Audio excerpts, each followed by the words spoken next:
Hey introverts, welcome back to Class 4 Masterclass. In part 1, we covered pre-evaluation and mock-up to create predictable Class 4 restorations. In part 2, we would be covering a very crucial step, creating Putty index. This technique ensures precise composite layering, natural aesthetics, and proper contours.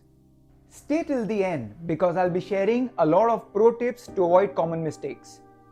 The first question that comes to our mind is, why create a Putty index? Why not do it freehand? A well-made Putty index acts as a guide to create precise and perfect contours and incisal translucency.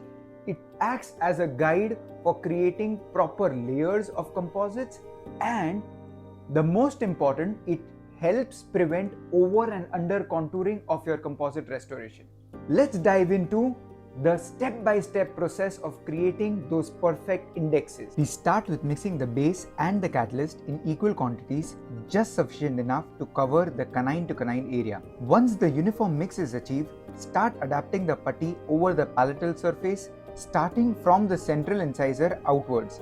One clinical tip here, the index finger from one hand applies stable pressure while the index finger from the other hand is constantly adapting the putty over the incisal edge, covering about 2 to 3 millimeters incisally and facially all the interdental areas, capturing the perfect palatal embrasures too. Another clinical tip is to make sure you have sufficient palatal thickness to provide maximum stability.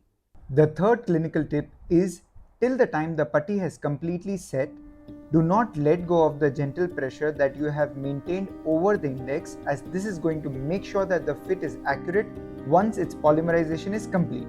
You gently tease the index out once it's hard completely and examine for any voids or imperfections.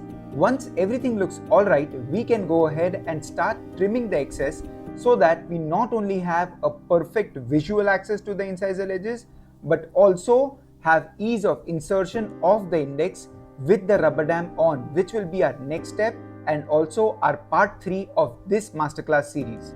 We trim everything beyond the cervical margin so that once the dam is in, it's easier to place. Everything beyond the distal surface of canine should also be trimmed off so that if you're doing a canine to canine isolation, it's easier for the index to go in.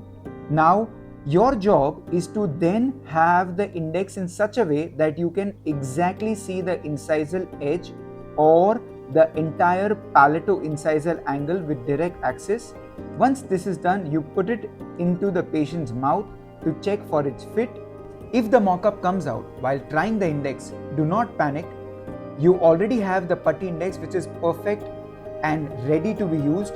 You can focus on trimming it a little bit more if at all it's needed. In this view, you can visualize exactly how beautifully the entire palatal surface has been recorded, including its palato-incisal angle and the incisal edge. We now try it into the patient's mouth and take a sharp instrument like an explorer or a sharp probe and mark the extent of the fracture line.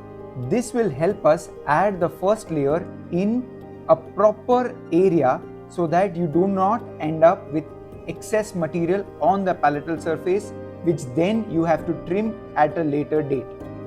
With this, our putty index is ready and we are ready to move to our next step, which is rubber dam isolation.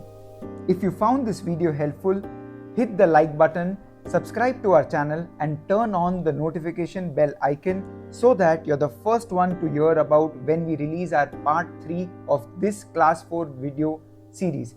Until next time, this is Mayank Doshi signing off.